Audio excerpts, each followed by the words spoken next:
He stood by the towering glass window of his penthouse office, gazing down at the world like a man who owned it all, but somehow felt he had nothing.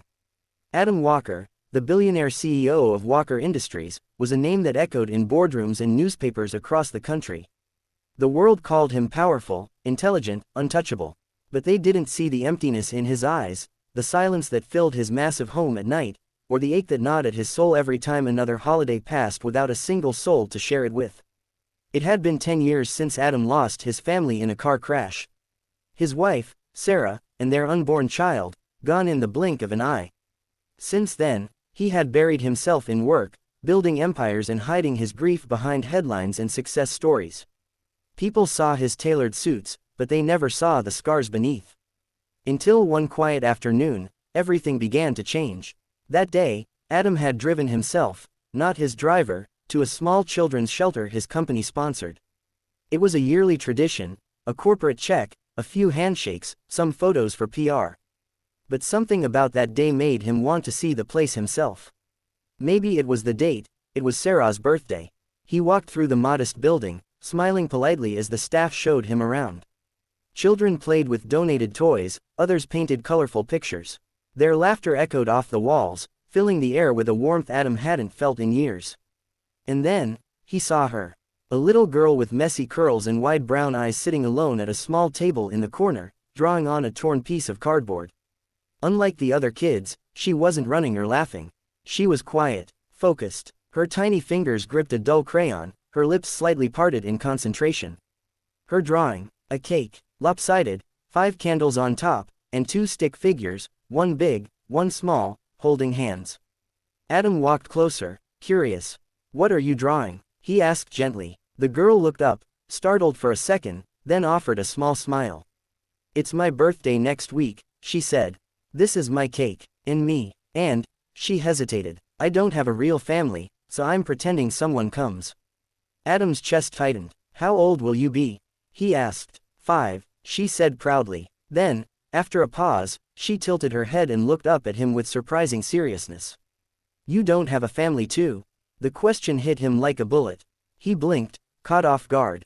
"No," he whispered after a moment. "I don't." The girl's face softened with something that felt like recognition. A shared loneliness. She reached into her pocket and pulled out a folded piece of paper, creased and slightly dirty. "Here," she said, handing it to him. "It's an invitation. You can come to my party. There's not gonna be real cake, but Miss Helen said we can make one with biscuits and jam." Adam stared at the paper, then at her. "You want me to come?" She nodded. "You can be my special guest. Everybody else is too busy." Something in his heart cracked open. The days that followed felt different. For the first time in a decade, Adam couldn't stop thinking about someone. Not a merger, not a lawsuit, a little girl with messy curls and a crayon cake. He told his assistant to clear his schedule for next Thursday. "No meetings, no calls, sir," she asked, stunned. "You have a shareholders' lunch that day." "Cancel it," Adam said. "I have a birthday to attend." The day of the party came. The shelter's common room had been decorated with paper flowers and hand-painted signs. A group of volunteers had helped the kids string up old balloons and hang streamers across the walls. The cake was exactly as promised, stacked biscuits layered with strawberry jam and sprinkled with sugar. Adam arrived in a simple sweater and jeans. No entourage, no cameras, just him, alone. When the little girl, Mia, he had learned, saw him, her entire face lit up.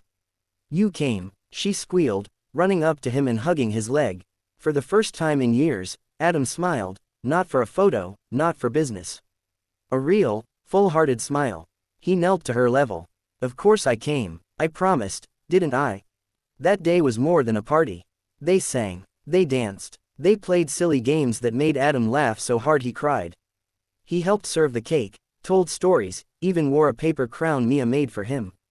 When it was time for presents, most kids had donated toys or handmade crafts. Mia didn't have much, but she gave Adam a small, crumpled photo she had drawn. It was him, and her, standing under a sky full of stars, holding hands. Above their heads, she'd written, "My family." Adam's eyes filled with tears. He couldn't speak, he just hugged her tightly. Weeks passed, then months. Adam started visiting more often. Reading stories, playing chess, helping with homework, but mostly, spending time with Mia. And slowly, something inside him began to heal. One day, sitting on the same table where he'd first met her, Mia looked up from her drawing. "Mr. Adam, can I ask you something?" "Anything," he said. "If I'm good, and I promise to never be a bad girl, will you be my real family?" Adam felt the air leave his lungs. He cupped her face, brushing a curl behind her ear. "Mia, you don't have to be good or perfect. You already are my family." 6 months later, after all the paperwork and legal hurdles, Adam stood in court with Mia's tiny hand in his. The judge smiled, then signed the documents. "Congratulations, Mr. Walker. She's officially your daughter now." Mia looked up at him, teary-eyed. "Really?" Adam nodded. "Really." She threw her arms around him, whispering, "I knew you'd come for me." Now, every year, on that same day, Adam and Mia bake a cake together, real cake, full of frosting and sparkles. They invite all the shelter kids. They play games. And Adam always tells the story of a little girl who reminded a lonely man what love feels like. And every time she blows out her candles, Mia makes the same wish. To never be alone again. It's a wish that already came true. The story ends with this message to the viewers. Sometimes, the family we find is more powerful than the family we're born into. A simple act of kindness, a shared moment of loneliness, can become the beginning of something beautiful.